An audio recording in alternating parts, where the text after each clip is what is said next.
Everyone's replaceable, sweetheart, that's what he said.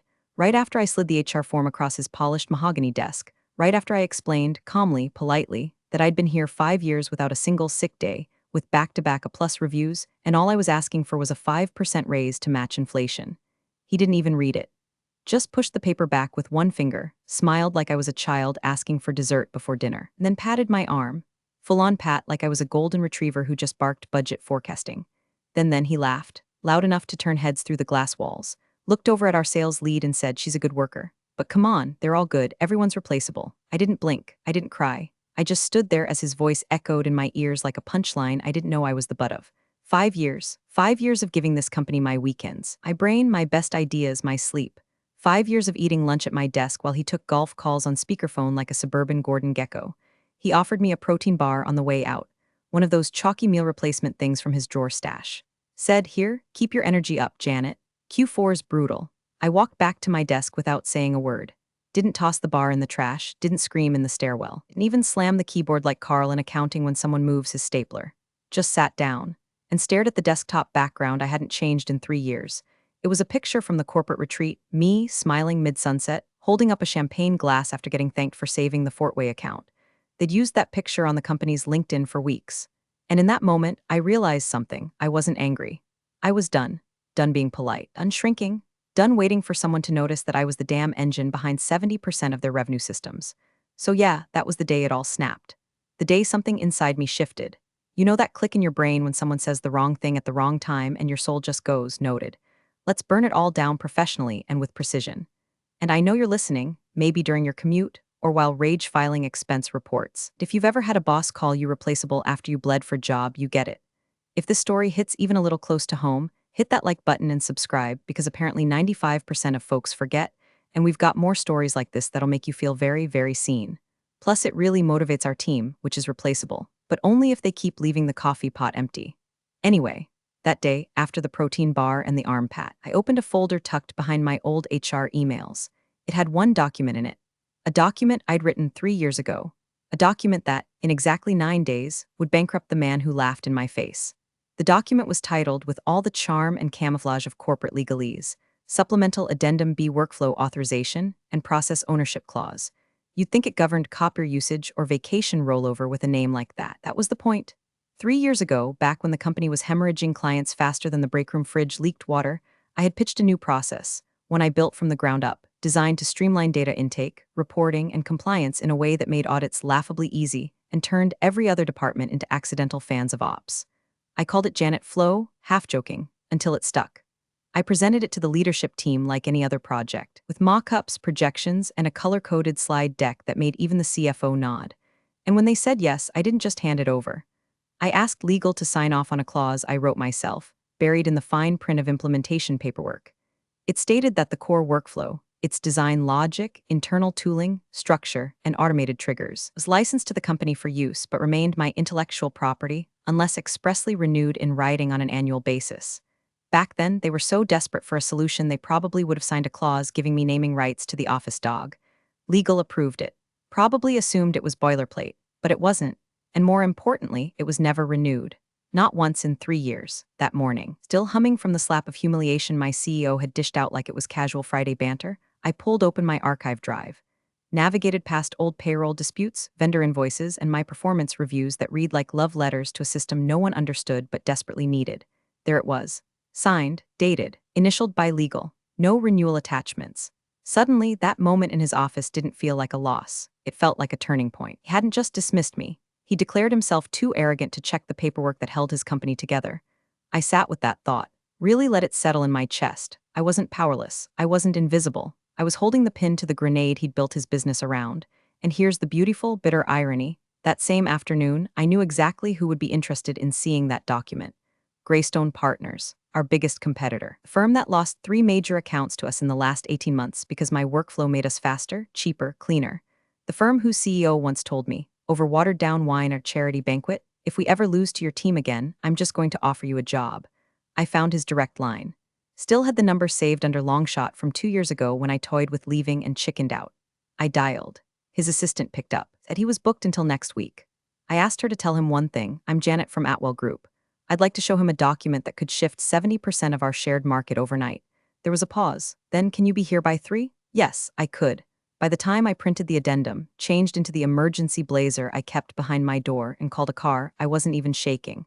That was the moment shame gave way to strategy. I wasn't the admin girl anymore. I was the keystone, the buried clause, the checkmate move he never saw coming.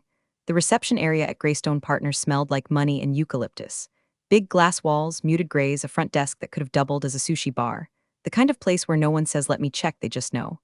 I stepped in with one folder tucked under my arm, no resume, no laptop, no backstory rehearsed, just me. My favorite lipstick, applied in the Uber like war paint, and the document that could legally dismantle a company.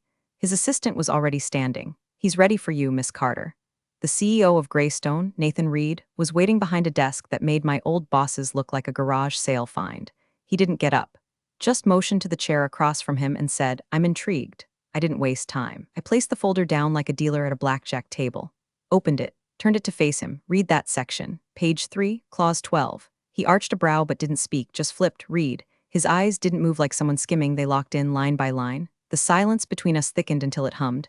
Then he leaned back, tapped twice on the edge of the paper, and looked up. Agree. One word, that was it. No questions about my background. No request for references. No slideshows or job titles or salary talks. Just agree. I exhaled, not relief. Confirmation. He slid the folder back like it was a signed treaty. I'll have my legal team draft the licensing agreement. You'll retain intellectual property, full oversight, and discretion over who has access. We'll enforce it. And, I asked, already knowing the answer. And we'll send a cease and desist the moment you say go. Retroactive to the date of license expiration. Which, by his calculation, he already knew was nearly 24 months ago. He wasn't playing catch-up. He was already 10 moves in. Are you prepared to follow through? He asked. Because once this starts, it won't stop until they hit bottom. I looked him dead in the eye. He called me replaceable. He built his entire infrastructure on the process I designed and never renewed the right to use. Nathan didn't smile, but something in his expression softened, like recognition. You'll be offered a formal position, of course. Title TBD, compensation very flexible. But for now, he paused, then handed me a pen. We start with control, and just like that, it wasn't about a raise anymore. It wasn't about respect or recognition or even revenge. It was about leverage. About taking the system I built and deciding who got to touch it. I walked out of Greystone's headquarters with no business card, no deal memo, no press release. Just the weight of something I hadn't felt in years. Power, real power. And the certainty that when my CEO next tried to show off his empire, it would collapse one clause at a time. I gave it a week. 7 days of calm, calculated silence, while Greystone's legal team built the framework around my licensing claim like engineers reinforcing a dam right before a flood. They were good, too good. They'd sent me a draft contract within 48 hours. By day 5, the cease and desist letter was reviewed, printed, and sealed in an envelope with a timestamp and a do not open until sticky note slapped across it. All that was left was my exit. It had to be clean. No sparks, no drama, no reason to look twice at the woman walking out the door. So I wore gray, the dullest blouse I owned, pulled my hair back into a low bun, wiped the red lipstick, and deleted every trace of personality from my posture. I booked a 9:15 a.m. meeting with HR. Drafted a resignation letter so neutral it could have passed for a weather report. Cited personal growth opportunities and gratitude for the past 5 years. Even thanked them for the invaluable experience. The whole thing could have been written by ChatGPT with a Xanax prescription. I slid it across the HR desk, smiled faintly, and waited. They blinked. Janet, you're leaving? Yes. Effective when? End of next week. Happy to assist with handover documentation. I watched them try to calculate what would be lost without me and fail because they'd never really understood what I did. That was the brilliance of it. I was the backbone, but I didn't look like one. No corner office. No direct reports. Just quiet systems, silent precision. They printed my exit paperwork. I signed with steady hands. Then I walked to my CEO's office. He was on a call, probably bragging about his new espresso machine to someone who didn't care. When he saw me, he held up one finger, wrapped the call in 30 seconds, and leaned back in his chair like a man about to humor a child asking for crayons. What's up, sweetheart? I'm resigning. He blinked once, then smiled, taking a break, finally doing yoga like Karen. No, I've accepted an external opportunity. He waved a hand like I just said I was going to try goat cheese for the first time. You do what you gotta do. These kids these days, they'll work for half what we paid you. All the same certifications. I nodded once. Best of luck, you too. Maybe we'll poach you back someday on a budget. He laughed. I didn't. I walked out of his office, past his giant poster of a race car with speed wins in block letters, past the wall of photos from retreats and golf outings I was never invited to, and back to my desk. That afternoon, I began preparing the final handover doc. Just enough detail to look cooperative, not enough to hand them the map. I deleted every local copy of Janet Flow, disconnected my personal email from the backups I'd used as a failsafe, pulled my plants from the windowsill.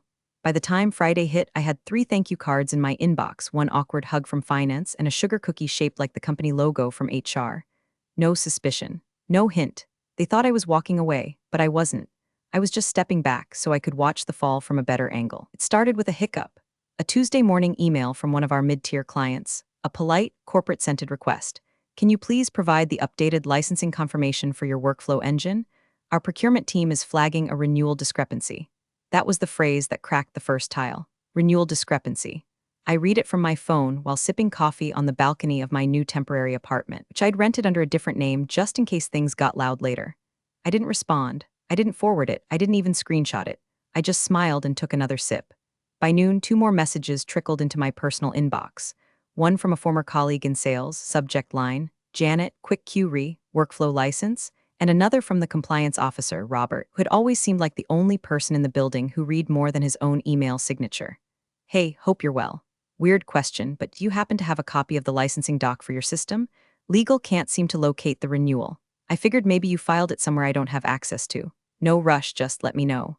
I stared at that one for a while, not because I was tempted to reply, but because I knew Robert. Robert didn't get spooked easily.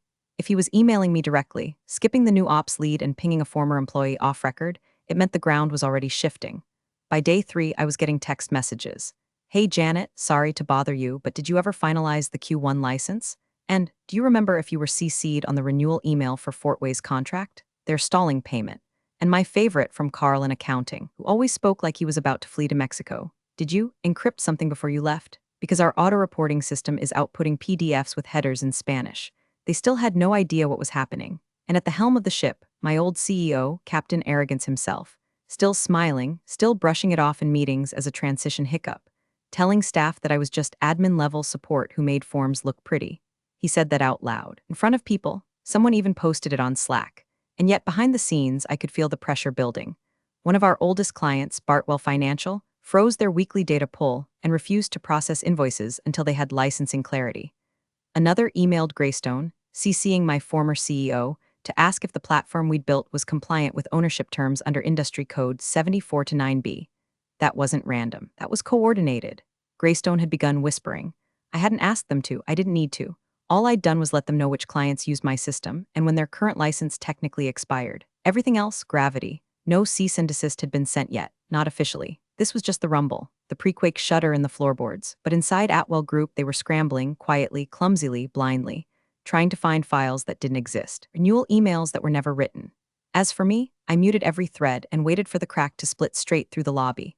The official letter arrived on a Thursday, stamped, signed, delivered by courier. It was from Montrose Capital, the kind of client you don't just lose, the kind you bleed for. Legacy account, massive volume, the name we'd all whispered with reverence during onboarding like it belonged in a hymn. The letter was addressed to the CEO directly. 1. Fluff, just corporate doom phrased as politely as possible. Licensing validation required for all workflow systems currently in use. Deadline, 72 hours. Failure to provide proof of ownership or active license agreement will result in immediate contract suspension. In other words, show us the receipts or we cut the wire. They didn't even mention me by name, but they didn't have to. The moment the phrase workflow system landed on the conference table, I became the phantom in every room. I got the call within an hour, then a follow-up email, then a LinkedIn message. Janet, we'd appreciate your help clarifying a few documentation gaps.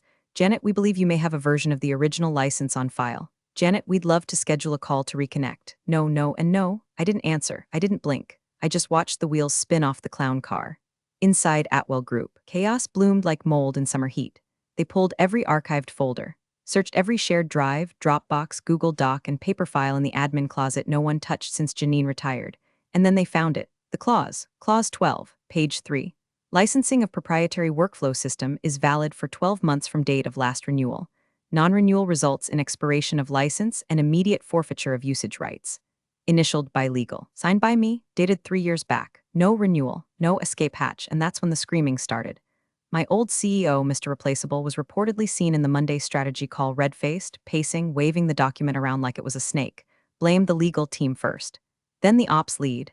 Then, for some reason, IT. They tried to argue it was an oversight, that surely I wouldn't enforce it. that it was symbolic. The head of legal shut that down in 5 words. It holds up in court. Montrose Capital didn't flinch.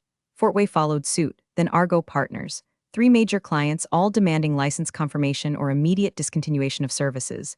I was the license, and I was gone. They tried to pivot, tried to rebuild, tasked the junior ops analyst with creating a lightweight replica of the system. It crashed in test mode. Twice. Outputted gibberish and flagged the CFO's name in a fraud filter. They called again, this time from a different number. Janet, please, let's discuss options. You don't want to burn bridges. Funny. I didn't remember being offered that courtesy when I asked for 5%. The panic began to spread through the ranks. Someone forwarded me a screenshot from their Slack. Has anyone spoken to Janet? She didn't leave on bad terms, right? Did we renew with her? Guys, this is serious. If Montrose pulls out, Q4's gone. The rival CEO, Nathan, sent me a short message that day. Just a line, anytime you're ready. He meant the cease and desist, but I wasn't there yet, not yet. I wanted them to sweat. I wanted my old CEO to sit through meetings with sweat sliding down the back of his overpriced dress shirt while he explained, again and again, how the woman he called replaceable just took the company's spine with her. The spiral had begun, and I wasn't done turning.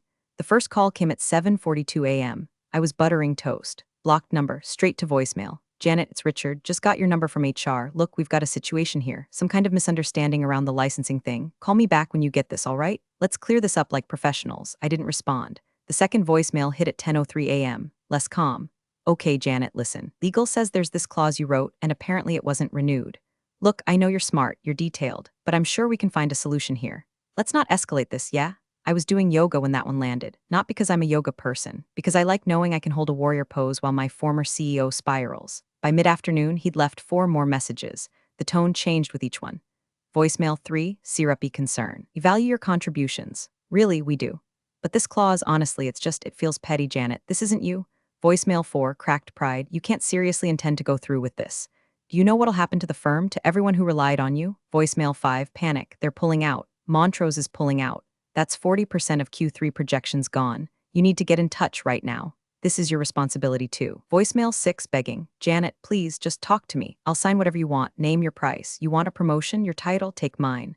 And then finally text, a single line, no punctuation, no greeting. Did you send this to Greystone? I stared at that one for a while. Just let it sit on the screen like a fly in the room. Then I opened my email, created a new message, addressed it to Nathan Reed's general counsel and the 2 attorneys managing my licensing transition. Attached 6 MP3 files. Subject line, voicemails, no body text, sent. There's something terrifyingly satisfying about realizing you no longer need to raise your voice, that you don't need to yell or justify or explain, that your silence alone creates meetings. They were collapsing now, not just because of the license, because their foundation had never been real. They built their revenue on my system, their contracts on my structure, and their reputation on my diligence, and never once thought to ask who owned the bedrock. Until now. Robert, the compliance guy, sent one last Hail Mary of an email. Subject line, out of options, body. Janet, if you're still monitoring these, just know I tried. I pushed them to renew last year. No one listened. If there's anything you'll consider doing, anything to slow this train down, I'd urge you to do it now. I didn't reply. I was already packed for my trip to Boston, where Greystone's official signing would take place. I booked a window seat. Sometimes you want to see things fall from 30,000 feet. The boardroom at Atwell Group had never seen that many suits in one place without a camera crew or catered shrimp. Emergency meeting, Friday morning, 8:00 a.m. sharp. The kind with a subject line so sterile it could double as an autopsy report. Urgent compliance review. Attendance mandatory. The CEO, Richard, was already seated when I arrived, sweating lightly in his collar, trying to play calm in front of a firing squad. Except this wasn't his meeting. It belonged to Montrose Capital. Their lead counsel had requested it, demanded it actually, after receiving no satisfactory evidence of license ownership and a long string of excuses dressed up as clarifications. So now they were here, along with their legal team, and 2 compliance auditors from Fortway, and 1 government rep, silent, stone-faced, observing everything like a man who'd been warned not to blink. And Nathan Reed, CEO of Greystone, leaned back in his chair like he'd rented the whole floor, his attorneys flanking him with leather briefcases and the smug composure of men who knew how the movie ended. I was the last to enter, not called by Richard, not summoned by the board.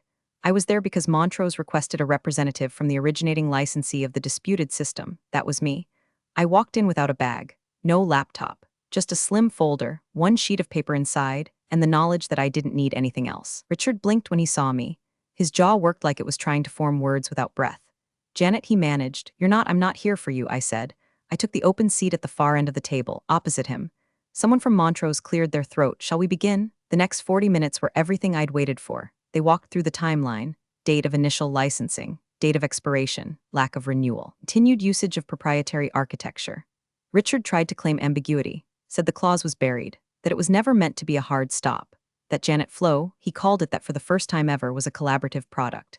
Nathan's lawyer calmly read Clause 12 aloud, emphasizing exclusive rights retained by originator and renewal required in writing annually.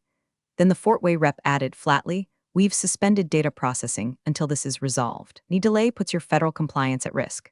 Richard turned to the board, desperate now. "We can fix this. We just need Janet to confirm temporary license continuity until we sort the legal details."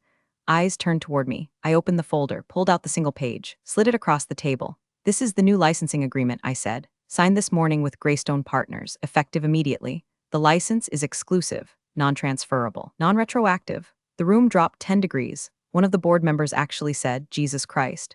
Richard stared at the page like it had teeth. You can't do that. This company, your name is still on our systems. It won't be after today," I said. "My attorney will be sending a formal cease and desist by end of day. Continued use of any part of the system after 5 p.m. will constitute willful infringement. Penalties apply." Montrose's lawyer nodded once. "That's sufficient. Our contract with Atwell Group is now suspended." Fort Way followed. Argo said they'd be reevaluating immediately. I stood. "Thank you all for your time." I didn't look at Richard again. Didn't need to. The board had already stopped listening to him, because now the only person in the room with leverage was me. Richard didn't speak for a full 15 seconds. His eyes scanned the page like it might transform into something else if he stared hard enough. It didn't. At the top, Greystone Partners LLC. Below, exclusive licensing agreement Janet Flow operational workflow V3.1 and derivatives. Signed by me, dated, witnessed, legally bulletproof. He looked up slowly, but the room was already ahead of him. Montrose's lead counsel closed his binder. "This invalidates your operating framework. As of now, our data feeds are suspended." Fort Way's compliance officer followed suit. "Pending independent review, all future disbursements are frozen." A third client rep whispered to their associate, already pulling out their phone, likely to draft the termination notice. I could see it click behind Richard's eyes, that slow, dawning horror of a man realizing the trap wasn't set today. It had been sitting there for years, right under his coffee-warmed, ego-stuffed nose. "Janet," he said hoarsely, reaching for tone but finding none, "this is your company too. You built this with us." "You know," I said, calm as a scalpel. "I built the system, you used it, and now you don't have the right to anymore." Nathan, the Greystone CEO, finally leaned forward, broke his quiet. "We've prepared a formal cease and desist, effective immediately. You are to halt all operations involving the Janet Flow system and its derivatives. Violation of this order constitutes willful infringement, which triggers legal damages on a per-instance basis. You'll find the breakdown in the packet." He slid the folder across the table. The sound it made, soft, final, might as well have been a death knell. Richard didn't open it, he just slumped. Shoulders slack, tie crooked. The sweat stain blooming across his collar, now large enough to read as surrender. "You don't have an alternative," Nathan continued. "Your staff is untrained. Your data pipeline is built entirely around our licensee's architecture. You can try rebuilding, but you won't meet compliance benchmarks for 6 months. You'll be bankrupt in 3. The silence in the room was a pressure drop. Everyone felt it. The moment where a company ceases to exist, not with fire, not with scandal, but with one missed signature. I gathered my folder, tucked it under my arm. Richard tried once more, voice barely above a whisper. "You could have told me." I paused. "I did," I said, "when I asked for 5%.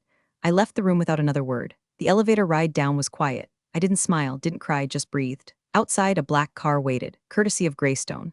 By noon, I was stepping into their tower, greeted with a firm handshake, escorted up to the 28th floor. Nathan walked me into my new office, corner suite, glass walls, fresh paint, and a view that overlooked the husk of Atwell's headquarters 3 blocks away. He placed my new badge on the desk. "I hope you like espresso," he said. I nodded once. "Only if it's stronger than regret." He chuckled, then paused at the doorway. "You know," he said, hand on the frame, "I was there at that gala 3 years ago. Heard him call you replaceable during his speech." He looked back at me, "Not anymore." Then he shut the door. Big thanks for watching, you sneaky seniors.